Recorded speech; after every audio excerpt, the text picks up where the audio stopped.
স্বপ্ন পূরণের প্রথম পদক্ষেপ আর কত দূর? আমাদের আজকের গল্প ঘামে ভেজা স্বপ্ন। রাশেদ সহজ সরল প্রকৃতির এক গ্রামের মানুষ। ছোটবেলা থেকেই মাটির গন্ধে তার বড় হওয়া। কৃষিকাজ আর খামারের প্রতি ছিল তার গভীর টান। মনে মনে সবসময় স্বপ্ন দেখতেন একদিন নিজের ছোট্ট একটা খামার হবে, যেখানে শ্রম আর মায়ায় গড়ে তুলবেন নিজের রাজ্য। ঘামে ভেজে উঠবে সাফল্যের ফসল। কিন্তু বাস্তবতার নির্মম চাপ সত্যিই অনেক কঠিন। রাশেদ সংসার সামলাতেই হিমশিম খাচ্ছিলেন।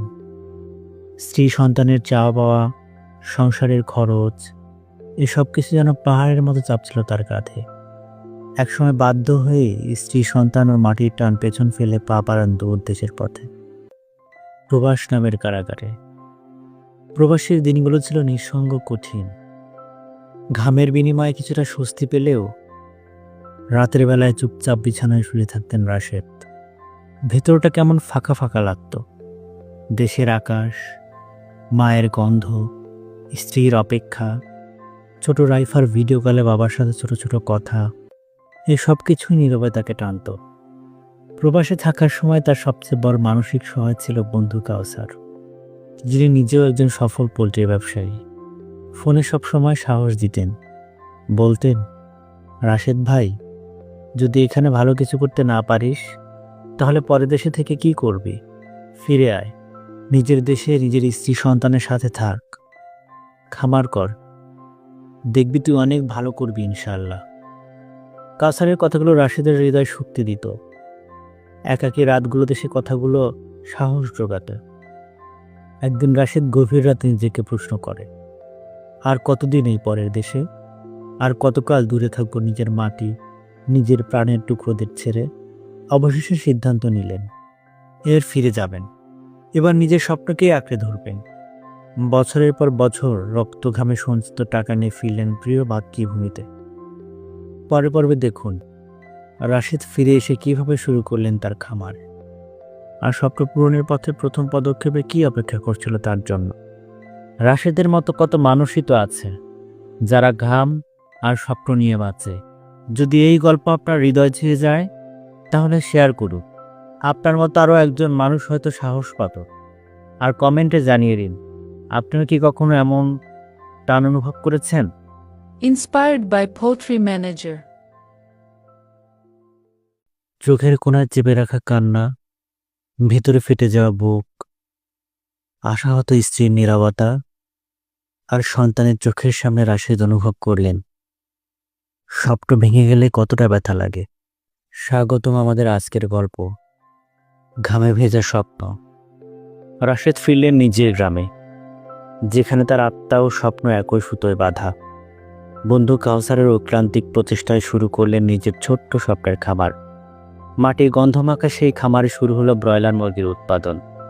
হাতে গোনা টাকা, সীমাহীন স্বপ্ন আর অদম্য সাহস নিয়ে এগিয়ে গেলেন রাশেদ। ছোট ছোট মুরগির বাচ্চাগুলো যেন তার সন্তানের মতো ছিল। কত আদর, কত যত্ন তাদের প্রতি। রাশেদ কখনো একা, আবার কখনো কখনো ছোট্ট রাইফাকে সাইকেলের পেছনে বসে নিয়ে আসতেন খামারে। রাইফা দৌড়ে বেড়াতেন খামারের মাঠ জুড়ে। তার উচ্ছ্বাসে ছোট খামার যেন হয়ে উঠত আরও প্রাণবন্ত। ক্লান্ত রাশেদ সেদিকে তাকিয়ে নিজের ক্লান্তি ভুলতেন। বাড়ি থেকে আসার সময় স্ত্রী সযত্নে সাইকেলের পেছনে খাবার পেতে দিতেন। ব্যস্ত রাশেদ কাজের ফাঁকে খামারে বসেই খাবার খেতেন। মাঝে মাঝে ক্লান্ত হয়ে খামারের পাশে গাছের ছায়ায় ঘুমিয়ে পড়তেন। রাশেদ দিনরাত কঠোর পরিশ্রম করতে লাগলেন। অক্লান্ত পরিশ্রমে হাত পা ব্যথায় ফুলে যেত তার। গায়ের চামড়া রোদে পুড়ে কালচে হয়ে উঠত। তবুও রাশেদের চোখে ছিল অনড় দৃঢ়তা। তিনি জানতেন এই মাটিতেই একদিন গড়ে উঠবে তার ভাগ্য, তার সন্তানের ভবিষ্যৎ। মুরগিগুলো বড় হচ্ছিল সুন্দরভাবে। রাশেদ স্বপ্ন দেখতেন এবার স্ত্রী সন্তানের মুখে ফিরিয়ে দেবেন হারিয়ে যাওয়া হাসি। কিন্তু কিন্তু জীবন তো আর স্বপ্নের ক্যানভাস নয়। রাশেদের একটা বড় দুর্বলতা ছিল, আর তার অনভিজ্ঞতা। মুরগি পালনে সঠিক প্রশিক্ষণ না থাকা, বিশেষ করে আবহাওয়ার ঝুঁকি সম্পর্কে তার ধারণা না থাকায় একদিন প্রচণ্ড রোদে হিট স্ট্রোক করে মুরগিগুলো একে একে মরে যেতে লাগলো। রাশেদের বুকের ভেতরে যেন কেউ লোহার হাতুড়ি মারল। সব সঞ্চয়, সব স্বপ্ন চোখের সামনেই ধুলো হয়ে গেল। একদিকে মুরগির খাবারের দাম আকাশ ছোঁয়া, আর একদিকে বাজারে মুরগির দাম নেমে গেল নদীর তলানিতে। হাতে গোনা কিছু মুরগির সামান্য টাকা বিক্রি করতে বাধ্য হলেন রাশেদ। স্বপ্নগুলো যেন তার চোখের সামনে চূর্ণ বিচূর্ণ হয়ে পড়ছিল। চোখের কোণায় চেপে রাখা কান্না আর ভেতরে ফেটে যাওয়া বুক নিয়ে আশাহত স্ত্রী নীরবতা আর সন্তানের চোখের সামনে রাশেদ অনুভব করলেন স্বপ্ন ভেঙে গেলে কতটা ব্যথা লাগে। রাশেদ কি সর্বস্ব হারিয়ে খামার ছেড়ে দিয়েছিলেন, নাকি আবার শুরু করেছিলেন শূন্য থেকে? জানান পরের পর্বে। Inspired by Poultry Manager. শুধু স্বপ্ন আর পরিশ্রম থাকলেই কি সব হয়?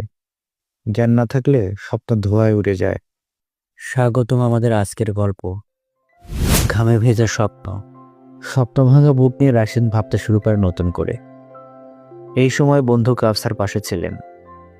আর রাশেদ যখন মাথা নিচু করে খামারের এক কোনায় চুপচাপ বসে থাকতেন, কাউসার এসে তাদের হাত রাখতেন, বলতেন, ভাই, এটা তো পথের কাঁটা, যে হাঁটে তারই তো কাঁটা ফোটে। তুই থেমে যাস না, ইনশাল্লাহ তুই একদিন সফল হবি। রাশেদের চোখে পানি এসে যেত, উদ্দেশ্যে মাথা নাড়ত, নীরবে সাহস খুঁজে নিত বন্ধুর কণ্ঠে। আইবিন খামারে বসে রাশেদ ভাবছিলেন, শুধু স্বপ্ন আর পরিশ্রম থাকলেই কি সব হয়? তখনই মনে হলো, জ্ঞান না থাকলে স্বপ্ন ধোঁয়ায় উড়ে যায়। সে ঠিক করলো এবার আগে শিখবে। বন্ধু কাউসারের আন্তরিক পরামর্শ, ইউটিউব, অনলাইন, যেখানে যতটুকু পারা যায় সেখান থেকে শেখা শুরু করলো। রাতের পর রাত কাটিয়ে দিলেন মোবাইলের স্ক্রিনে চোখ রেখে। কখনো খাওয়া ভুলে গেছে, কখনো ঘুম। সে যেন আবার নিজেকে গড়ে তুলছিল ভেতর থেকে। বেশ কিছুদিন পর নতুন করে খামার শুরু করলেন রাশেদ। এবার মাটি আরও চেনা, মুরগির খাবার, পানির হিসাব আরও গোছানো।